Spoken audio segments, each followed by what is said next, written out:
Doctor Amjad, Pakistan ने बड़ी कोशिश की है कि पीओके को वो अपने ही कब्जे में रखे, मुजफ्फराबाद वाले इलाकों को अपने कब्जे में रखे, गिलगित बाल्टिस्तान को अपने ही कब्जे में रखे। लेकिन सर, रेडिकलाइज करने की उसने कोशिश की, टेरर कैंप उसने लगाने की कोशिश की, जो शिया और सूफी वहां पर पॉपुलेशन है उसे खदेड़ने की कोशिश की, पंजाबी मुस्लिम को लाकर बसाया। लेकिन क्या इन कोशिशों के करने के बावजूद वो कामयाब हो पाया है? बिल्कुल भी कामयाब नहीं हो पाया, बल्कि उसका रिएक्शन उल्टा आया है।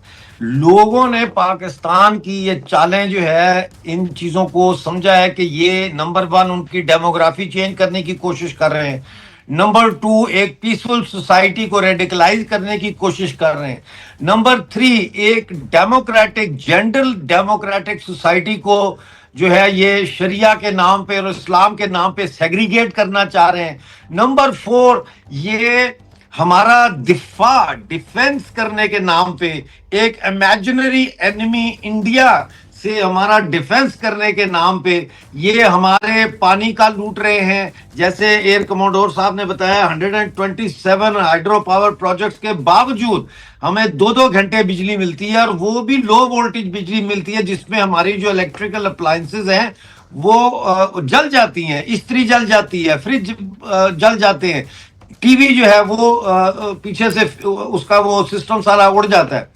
इसी तरह से इन्होंने हमारे जंगलात, जब हम रियासत का हिस्सा थे तो हमारा जो ये पीओजे के है 44% वॉज फॉरेस्ट, आज वो 14% से भी नीचे चला गया है। इन्होंने हमारी लकड़ काट काट के 3 अरब रुपए की सालाना हमारी हर्ब्स ये काट के लूट के ले जाते हैं, एक पैसा हमें उसका नहीं मिलता।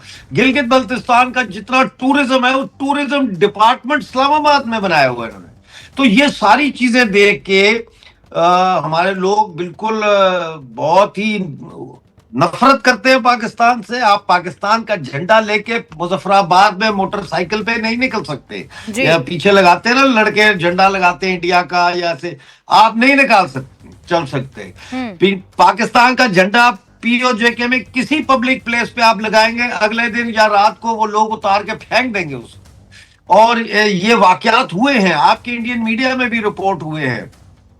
अब मसला ये है कि अगर पीओजे को लाना है, बहुत अच्छी बात की सिवाज सर ने, उन्होंने कहा कि भाई ये पहाड़ी इलाका है, यहाँ फौज की मूवमेंट जो है वो बड़ी रिस्ट्रिक्टेड होगी, उसके लिए हम बैठे हुए तैयार हैं। हर शहर में हमारे इस वक्त लोग मौजूद हैं जो हमें सपोर्ट कर रहे हैं, हमारे नैरेटिव को सपोर्ट कर रहे हैं, जो इंडिया के साथ मिलने के लिए पूरा हमारा नेटवर्क इस वक्त बिल्कुल रेडी है। एक दफा फिर 13 मई लास्ट ईयर जो बहुत बड़ा सिविल डिसोबीडियंस मूवमेंट हुआ था, ठीक है, उसके वक्त हम एक्सपेक्ट कर रहे थे कि इंडिया कुछ करेगा, लेकिन उस वक्त कुछ नहीं हो सका।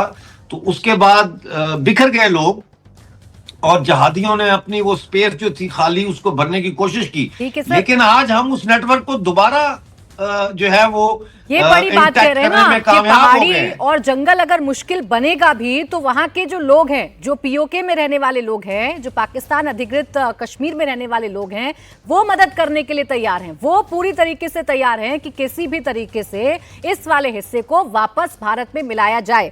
अब मेजर जनरल यश मोर साहब, यही सही समय कर सकता हूँ एक बात? जी सर, बोले एक बात बोले। देखिए, इंडिया को अपनी फौजें भेजने की कोई जरूरत नहीं है, हम खुद इसको इंडिपेंडेंट कर लेंगे। एक कतरा भी हमारी भारतीय सेना के खून का नहीं बहेगा, लेकिन उसका एक तरीकाकार है। जब भारत तैयार होगा पीओजे के लेने के लिए, एक्शन प्लान के लिए, तो फिर हम दिल्ली सरकार को बताएंगे कि कैसे लिया जाए, हमारा क्या प्लान है। हम वहां जो बैठे हुए हमारे लोग, वो कैसे आजादी हासिल कर सकते हैं। ठीक है सर, ये तो बहुत बड़ी बात आप कह रहे हैं मेजर जनरल यश मोर साहब। बहुत बड़ी बात डॉक्टर अमजद अयूब मिर्जा कह रहे हैं कि भाई फौज को जाने की जरूरत ही नहीं है, खुद कर लेंगे वहां के लोग, वो तैयार हैं, बस एक इशारा मिलना है उनको भारत से। बिल्कुल। प्राची जी, पहली बात तो धन्यवाद, आप इस डिस्कशन में आपने मुझे इनवाइट किया।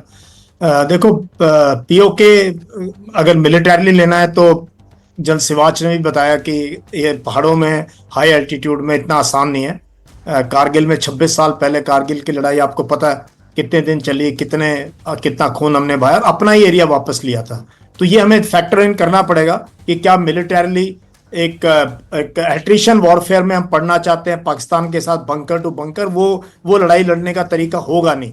जैसे बांग्लादेश में हुआ था, जब लोग वो राइप हो जाएगी सिचुएशन, अगर लोग हमारे साथ हो गए फिर तो मनूवर वॉरफेयर के द्वारा और हमारे लोगों की मदद से, जैसे अमजद साहब कह रहे हैं, फिर ये आ सकता है। और इसके लिए वो जब भी वक्त सही होगा, आई थिंक इंटरनेशनल कम्युनिटी को भी साथ लेना पड़ेगा, चाइना को भी इसमें इन्वॉल्व करना पड़ेगा कि उनका भी इसमें हित है, क्योंकि पाकिस्तान एपी सेंटर है टेररिज्म का। जितना जल्दी चाइना इस चीज को पहचाने, ये भारत को ये डिप्लोमेटिक एक बहुत बड़ा एंगेजमेंट हमें ईरान के साथ, तालिबान के साथ, चाइना के साथ मिलकर उनको समझाना पड़ेगा कि पाकिस्तान के साथ दोस्ती बहुत खतरनाक है और लॉन्ग टर्म में उनका ही नुकसान है। तो जितना जैसे उस टाइम पे श्रीमती इंदिरा गांधी का रोल था एक डिप्लोमेटिक सिचुएशन क्रिएट करने के लिए, वैसे ही कुछ हमें वक्त लगाना पड़ेगा कि हम डिप्लोमेटिकली कन्विंस कर दें दुनिया को कि Pakistan as a country should not survive in the present form. तब जाके कहीं मिलिट्री ऑपरेशंस की जरूरत होती है, और होगी तब आई एम श्योर वक्त आएगा तो ये पीओके भी भारत का हिस्सा हो सकता है।